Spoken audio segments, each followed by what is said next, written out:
As a charity that is almost 200 years old and is one of our missions is to be courageous and brave, we sat down and we made a decision that we should go to be an opted-in charity, an opted-in organisation, a fully opted-in. So we weren't going to worry about opting out or what boxes meant or what anything else. We made the pledge that we would only communicate to people from 2017 onwards if we had their permission to do so.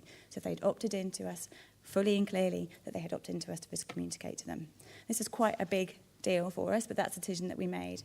It was also a big deal for the sector as well, because a lot of the sector couldn't do this or can't do this and couldn't go with us as we were going to do it. So we had to be very clear that we weren't just going out and saying we're great and everyone else should do this. We had to go out and say it was the right thing for us to do. But there was a whole thought process that went behind it, and we called it our should we, could we, should we process. So first of all, we thought, should we? Should we do this? And we had to look at what the risks would be. And obviously we could look at it from a reputational point of view, what the reputational risks, what the data breach risks. If we're going out and making this statement, how sure are we that we can do this? Is our technology going to be up for it?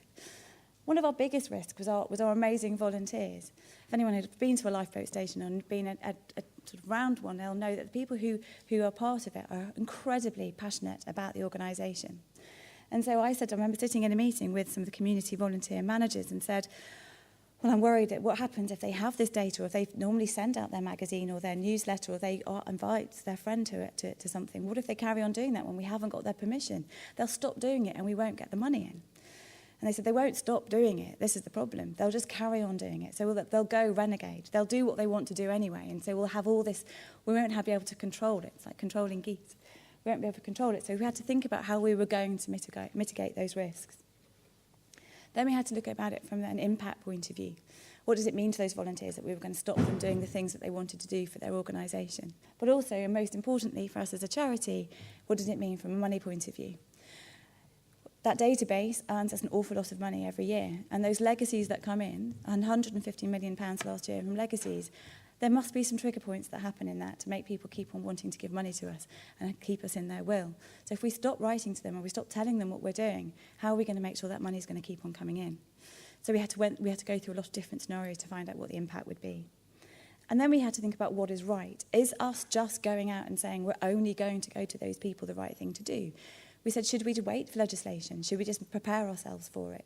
Or should we limit the amount of asks that we do? Or should we just go to a few people less times? What should we do? But we decided to go, no, we're going to go clean. We're going to say we're only going to contact people we have permission to from 2017 onwards. So we decided that we should do it, then we had to look at what we could do. And we had to model the impact for us. So as a charity, we have to be very responsible for the people who put money into buckets for us and making sure that we're spending it wisely.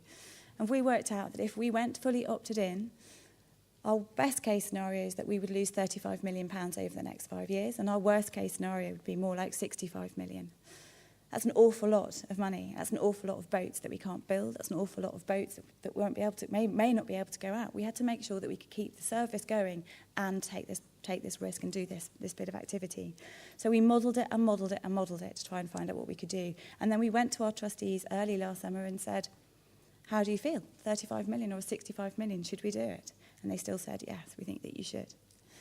Then we tried to understand who would opt in and how many of our database would opt in and how many people we wanted to opt in and how we would get them to opt in as well, which is a long journey of how do you do that? How do you get people to tick a box when they haven't had to do it before? And we looked at and also no other charity had done this. No other charity had gone out and asked their database to opt in. So we had no benchmarks. No other organisation had done it, so we had no benchmarks to do it. So we estimated between 10 and 20% worst case scenario of our database to opt in. And then we applied some rules on the marketing and the activities that we would do, and we moved that up to between 20 and 30% would opt in. That's not very much from that big database going down to that smaller database, which means we couldn't do an awful lot of activity because economies of scale wouldn't work. And then we had to consider the operational elements. And this is one of the things that, if anyone considers doing this or advise anyone who goes through this, the technology and the operations behind this is just huge, absolutely huge. And we didn't have a CRM system. We don't have a data warehouse. We have no real data store. We have no way of, we're just about to change our website because our website isn't right. So all of these things are happening at the wrong time or the right time maybe. So we had to go through what we were going to do from a technology point of view. So the working group was about 15 people at any one time. to make sure that we could do it. But then we decided that, yep, we could do it. So then we came back to the should we. So understanding that impact on our long-term goals. It cost £2.5 million to build a lifeboat. We build all our own lifeboats down in Poole. So if you lose 35 million, that's almost 15 boats that you can't build. That's 15 boats that can't be replaced out on the coast. That's 15 crews that could be going out in slightly older boats. What does that mean? Should we still do that? Then we had to think about what else we were going to do to fill that hole. How were we going to make sure that we had more money? What else could we do? We're a fund-raised organisation and we need to move to a funding organisation. We have to be more commercial. We have to raise money. We have to sell things. Those boats that we build, why don't we sell them? So we had to change our thinking, right from trustees down to the whole organisation about how we would change. And then we had to speak to our trustees and our supporters.